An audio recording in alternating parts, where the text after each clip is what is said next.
Let's talk to Brian Berry.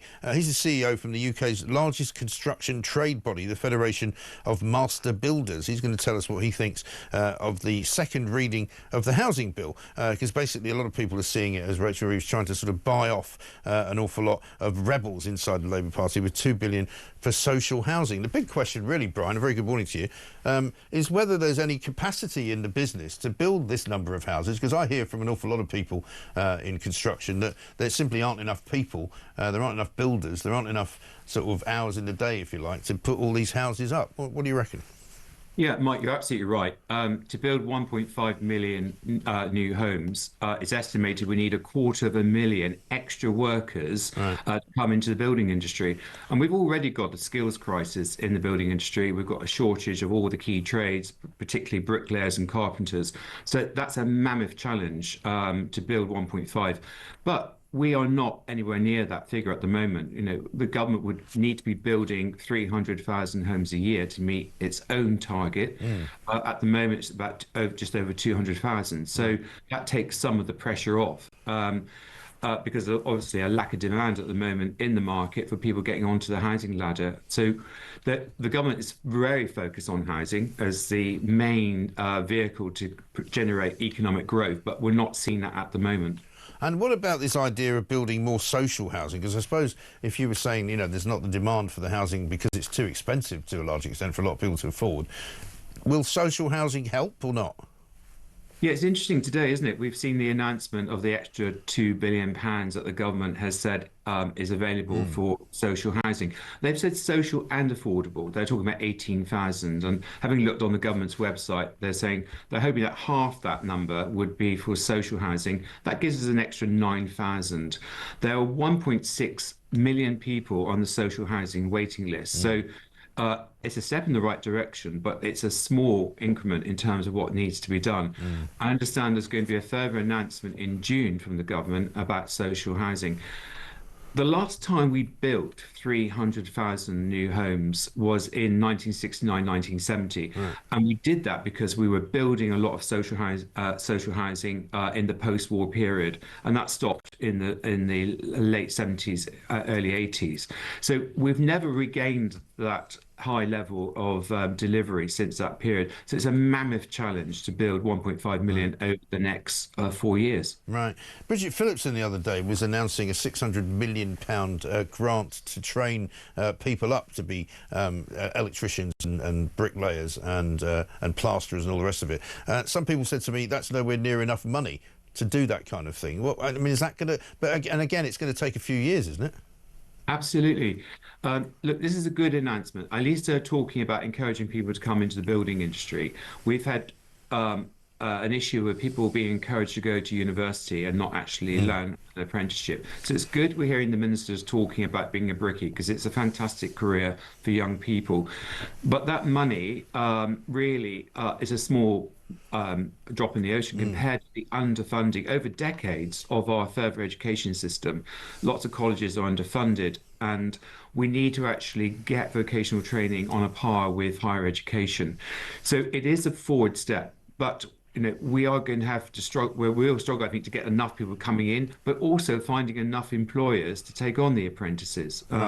There has been obviously a reliance on using non-UK people coming into the country. Now we're having to invest, which is the right thing to be doing in terms of training local talent and encouraging more people to come into the building industry. Yeah, because one of the things I see, and it may be just because I'm in the centre of London, but I also see it in the southeast, in Sussex and Kent, when I go down there at weekends and stuff, is there's an awful lot of building actually going on, isn't there? I mean, there's an awful lot of construction sites, there's an awful lot of, you know, I notice them now more, particularly in London, because they've got more of these traffic wardens than they ever used to have before. These little dozens of people standing around in orange high-vis jackets telling you you can't go somewhere. But there's a lot of building going on, isn't there? I mean, it's like a growth industry, isn't it? Well, house building has dropped. I mean, we're not producing the number of homes that are required, but what we are seeing is quite a lot of home improvements. We've seen in the last few years home extensions, loft conversions. People are unable to afford to move, so they're trying to create extra space in their home. And so that's been really good for small builders. My members operate mostly in the repair, maintenance, and improvement sector. Right. And so that has been very, very good. But, we are seeing problems with the economy, national insurance contributions going up now in April. Yeah. So it's less money to go around. And so we're seeing the number of inquiries starting to fall. So it is still, yes, there is work at the moment, but I think a lot of builders are fearful about what does the extra tax mean for homeowners looking to improve their homes. So it's steady as we go at the moment in terms of that. But the house building, and the government recognises this, we've really got to have a drive to push those numbers up. Yeah, and I mean, I suppose the other problem, and maybe this is not one that you should necessarily worry too much about, but a lot of the places where I see house building going on in Sussex, for example, is around small towns where suddenly there's another few hundred houses being built around the back of the existing ones, or there's another few hundred houses being built on the outskirts of the town, and there doesn't appear to be any kind of methodology behind it in terms of the road system, perhaps, or the school systems, or the hospitals, or anything like that. Could that be improved as well?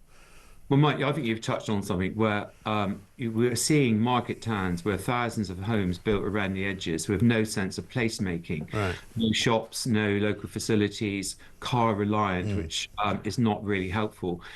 And that's because I think our housing system is dominated by major house builders. They build 80% of all the homes in this country. And what you see is very similar homes right across from Cornwall up to Northumberland. What we need to do is actually see a diversification of the housing market. So we've got more local house builders having the opportunity to build. And we've been asking for reforms to the planning system, which would encourage local authorities to find those small sites of for 4 or 5 houses in every village, every town, which means you get more organic growth, you get a variety of housing, you get that better placemaking, rather than, as we're seeing across the country, thousands of homes, very similar looking, tacked onto the edge of market towns, creates a lot of local opposition. We're not getting that placemaking that's so essential to create a community. No, exactly right. I've got this from Richard in Macclesfield. He says, Rachel Reeves announces plans to help builders and housing associations to make millions and leave families no chance of creating assets of their own. Almost all new low-cost houses never come to the open market. Of course, under any circumstances, starter homes are needed. You're absolutely right in terms of trying to encourage people onto the housing ladder. It is so difficult, almost impossible. In London, the ratio is 14 to 1.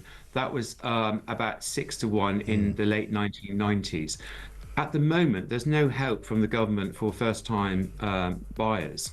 And that seems to be, to me, a big mistake. We know that most people would like to own their own home, and yet there's no encouragement there to actually get onto the housing ladder. Yeah. So we need to actually increase the supply, but there does need to be some incentive for people to be able to get onto the housing ladder. That said, we know there is also an urgent need for more social and affordable homes. Yeah. Absolutely. Brian, listen, I'm sorry, we're going to have to leave it there. Thank you very much. We've got to go to the news. Brian Berry from the Federation of Master Builders.